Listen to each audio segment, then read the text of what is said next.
చేసి పెద్దగా చేయాలి, ఇన్నోవేటివ్ చేయాలని చెప్పేసి ఇప్పుడు మనం ఫార్వర్డ్ అవుతున్న కొద్దీ మనకి ఒకటి రెస్పాన్స్ వస్తుందనుకోండి, ఇంకా ఇంకా ఇన్వాల్వ్ అవుతాం. Yep.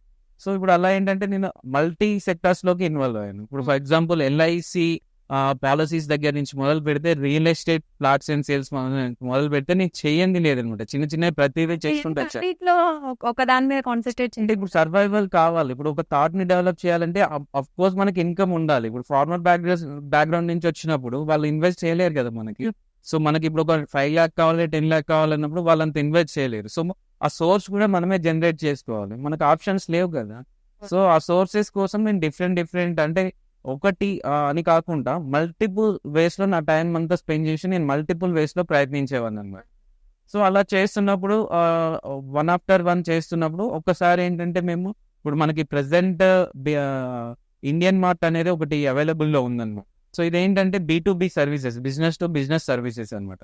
దీనికి రిలేటెడ్ మేము 2015-16లోనే ఒక సైట్ బిల్డ్ చేసేసామన్నమాట. అంటే ఎవరైతే ఇప్పుడు స్టార్టప్స్ ఉంటారో, స్టార్టప్స్ కానివ్వండి, లేదా ఆల్రెడీ రన్నింగ్ బిజినెసెస్ ఉంటారో, వీళ్ళకి ఏమైనా న్యూ మెషినరీ కావాలన్నా, ఎక్విప్మెంట్స్ కావాలన్నా, ఇంకేదన్నా రిక్వైర్మెంట్స్ ఉన్నా కానీ వాళ్ళకి కావాల్సిన రిక్వైర్మెంట్ ఫుల్ఫిల్ చేసి ఇవ్వడం కోసం అని చెప్పేసి మేము ఒక వెబ్సైట్ స్టార్ట్ చేసేసామన్నమాట.